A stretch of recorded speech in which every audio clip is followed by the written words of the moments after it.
Fala galera, beleza? Bom, seja bem-vindo na nossa primeira aula de calorimetria. Dessa vez, nós vamos falar um pouquinho sobre a quantidade de calor sensível. Primeiro ponto fundamental, galera, só vamos utilizar essa quantidade de calor quando o corpo sofreu uma variação de temperatura. E durante esse processo, ele não muda o seu estado físico. Então, faz as tuas anotações. Seja bem-vindo na nossa primeira aula sobre calorimetria. Nós vamos falar agora aqui um pouquinho sobre a quantidade de calor sensível. Galera, vamos lá analisar isso aqui de maneira que você nunca mais vai esquecer. Preste atenção. Eu estou aqui com um corpo, tá? Esse azul, e ele tem uma determinada massa M. Ele vai receber uma quantidade de calor, tá bom? Beleza. Essa quantidade de calor vai fazer com que ele sofra uma variação de temperatura. Tudo bem? Beleza. Olha lá o que vai acontecer agora. Se eu duplicar essa quantidade de calor, ou seja, se eu fornecer para ele 2Q, o que vai acontecer com a sua variação de temperatura se eu permanecer com a mesma massa? Essa que é a ideia, galera. Perceba que quando você duplica a quantidade de calor, a variação de temperatura também duplica, deixando então ali a massa todo o tempo constante nesse caso. Então a primeira informação importante aqui, galera, é o seguinte, que quantidade de calor e variação de temperatura, elas estabelecem uma relação de proporcionalidade, isso mesmo. E olha lá, galera, elas são diretamente proporcionais. O que significa isso, gente? Se você fornecer mais quantidade de calor, a variação de temperatura aumenta na mesma proporção. Não se esqueça dessa informação. Galerinha, preste atenção agora aqui nessa segunda situação. O que eu mexi foi na massa do corpo. E eu permaneci com a variação de temperatura constante, nesse caso aí. Olha o que aconteceu então. Quando eu forneci Q, uma determinada porção Q de calor, a variação de temperatura foi ΔT. Se eu duplicar essa quantidade de calor, ou melhor, se eu duplicar a massa, o que acontece com a quantidade de calor para a gente ter a mesma variação de temperatura? Exatamente. Eu tenho que dobrar a quantidade de calor. O que significa dizer então isso, galera? Que quantidade de calor sensível e massa estabelece uma relação também de proporcionalidade. E eles vão ser diretamente proporcionais. Então essa é a informação chave aqui, galera. Essas duas grandezas e essas duas grandezas são diretamente proporcionais. Sendo assim, galerinha, da matemática, como é que a gente faz então para estabelecer uma relação de proporcionalidade entre as grandezas? Lembra lá, quando você tem grandezas diretamente proporcionais, elas formam entre si uma divisão, tá? Então, como a quantidade de calor e a variação de temperatura são diretamente proporcionais, você pode dividir uma pela outra. E claro que a quantidade de calor também é diretamente proporcional a quem, galera? A massa. Não esqueça disso, tudo bem? Bom, e aí, isso aí vai gerar pra gente uma constante. Eu vou até colocar ela de outra cor aqui, galerinha. Vou colocar ela aqui de vermelho.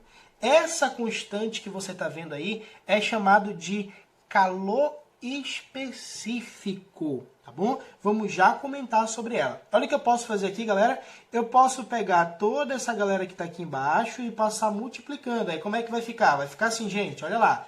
Preste atenção, não perde o foco.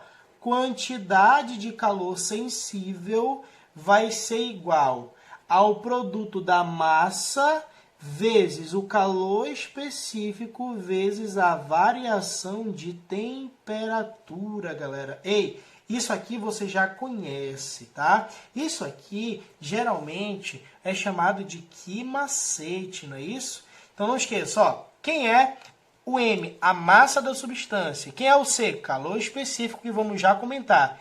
E quem é o ΔT, galera? A variação de temperatura. Uma informação aqui importantíssima é sobre a unidade da quantidade de calor. Vamos lá, preste atenção. Olha aí, não esqueça, anote aí, anote aí, anote aí.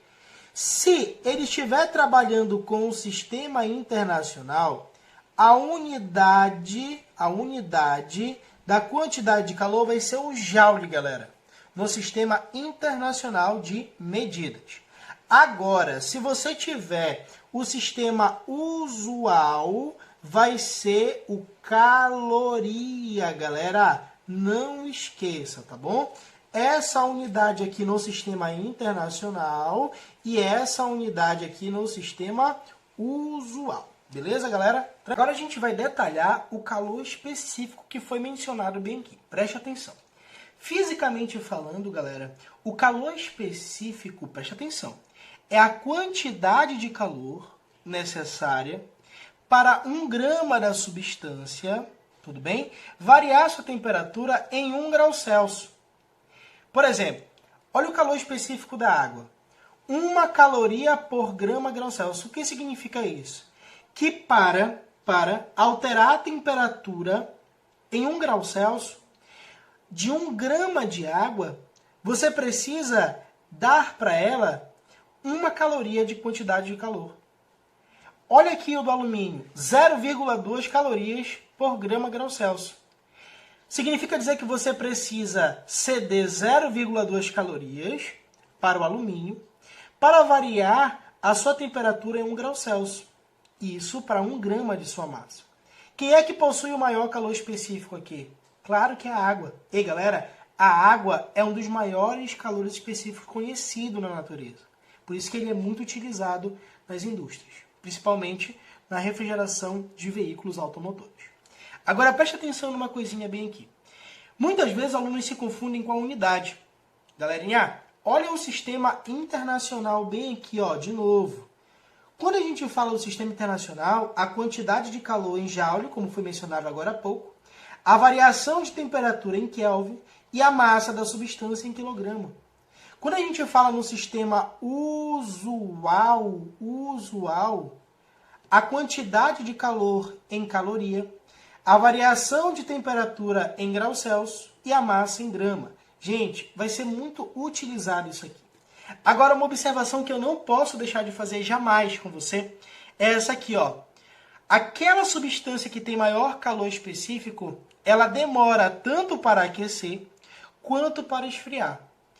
E aquela substância que possui menor calor específico, ela mais rápido aquece quanto mais rápido ela esfria. Exemplo. Um exemplo de alto calor específico, a água. Um exemplo de baixo calor específico, a areia. Renan, por que esse exemplo da água e da areia? Vamos lá. Quando você vai até a praia e você vai no horário de meio-dia, por exemplo, a areia está insuportável, quente demais, né? Quente. A água, mesmo recebendo a mesma quantidade de calor, ela não está tão insuportável. Por quê? Porque a areia, ela aquece mais rápido devido ao seu baixo calor específico. A água não, ela demora um pouquinho mais para aquecer. Agora, se você voltar à noite, a água ainda está um pouquinho morna, porque ela vai estar esfriando ainda. Mas a areia não. A areia ela já está um pouquinho mais fria. Por quê? Assim como a areia aquece pessoal, rápido, vamos fazer agora ela uma também questão para a vai gente fixar bacana a ideia. mais Diz assim, ó. O chamado leite longa-vida é pasteurizado pelo processo UHT, que consiste em aquecer o leite da temperatura ambiente de 22 graus Celsius até 137 graus Celsius em apenas 4 segundos, sendo em seguida envasado em embalagem impermeável à luz e a micro-organismos. O calor específico do leite é praticamente igual ao da água, 1 caloria por grama grau Celsius. Assim, no aquecimento descrito, que quantidade de calor cada litro, ou seja, 1000 gramas de leite, precisou receber e dê sua resposta em quilocaloria. Bom, galera, agora bora analisar a resolução detalhada. A resolução do exercício. Lembre-se o seguinte, que para você encontrar, né, a quantidade de calor nesse caso aí, como aconteceu uma variação de temperatura, nós vamos utilizar a fórmula que foi mencionada ainda agora há pouco, que é o famoso Q-macete. Tranquilo? Então vamos lá. Percebam o seguinte, ele te diz que a massa vale 1000 gramas, né? Que equivale a 1 litro. Então, a massa vale 1000, tá aí, ó, 1000. Quanto é que vale o calor específico? Nesse caso, é igual da água, né? 1 caloria por grama grau Celsius. Então, coloco 1 bem aqui. Beleza. Quanto foi a variação de temperatura, galera? Olha aí. Ele saiu de 22 graus Celsius e foi para 137. Então, essa variação de temperatura foi equivalente a 115 graus Celsius. Tranquilo. Então, substitua esse valor bem aqui, 115. Pronto. Galera, só para a gente finalizar, ele quer saber o valor dessa quantidade de calor, tá bom? Em quilocaloria. Lembre-se que o quilo vale 1000. E o teu 1000, ó, quando você multiplicar aqui 1000 por 115, já está bem aqui. Então fica assim, ó, 115, certo? Quilocaloria. Quilocaloria. Pronto. Não precisou mexer em nenhuma unidade. Repito, ó, esse K bem aqui é referente a esse 1000 que está bem aqui. O que vai nos dar aí como gabarito correto, né? A letra C de calouro. Tudo bem? Beleza, então.